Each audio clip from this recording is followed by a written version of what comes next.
В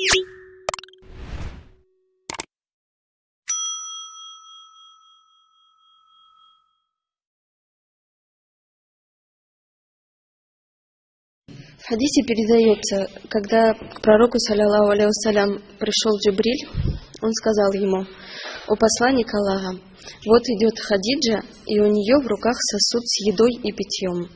Когда она придет, ты передай ей приветствие от ее Господа и от меня, и обрадуй ее тем, что у нее будет дом из нанизанного жемчуга в раю, в котором не будет шума и утомления». Аллах обрадовал ее таким домом, потому что она никогда не поднимала голос на пророка, саллаллаху алейхи вассалям. Она никогда не утомляла его и не принуждала трудностям. И мы должны следовать ей и уважать своих мужей. Для этого я хочу дать вам, дорогие сестры, практические советы. Кухонная одежда, запах лука и чеснока, растрепанные и неаккуратно завязанные волосы — все это нежелательно перед мужем. Не выходите из его дома без его разрешения. Не разрешайте никому входить в его дом без его согласия. Не держите желательный пост без его согласия. Воспитание детей и правильное их направление должно происходить лично в вашей комнате. Не спорьте между собой перед детьми. Если он гневается, не спорьте с ним, не настаивайте на продолжении спора. Наоборот, попытайтесь успокоить его хотя бы своим молчанием.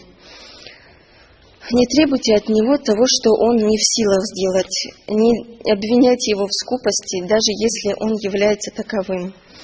Удивляйте его едой, которая ему нравится, до его прихода. Найдите детям полезное занятие, чтобы они не шумели перед ним.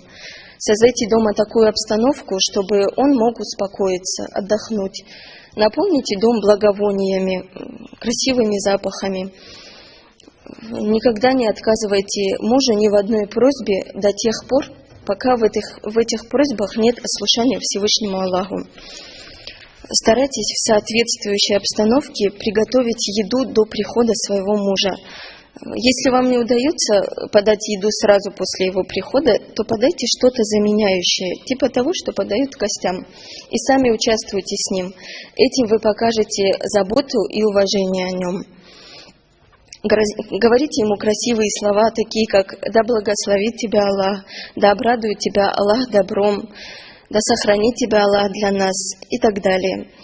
Заботьтесь о его матери, звоните ей. Постоянно посылайте ей приветствия и поздравления, подарки посылайте ей, навещайте ее часто и помогайте ей.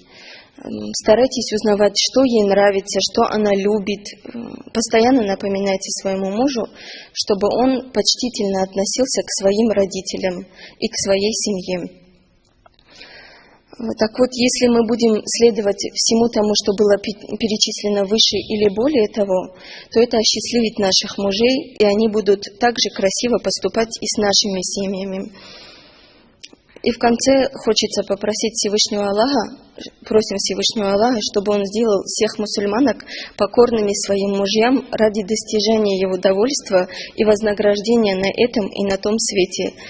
Покорными до тех пор, пока не приказывают им ослушаться его. Будьте Хадиджей. Вассаляму алейкум ва рахматуллахи ва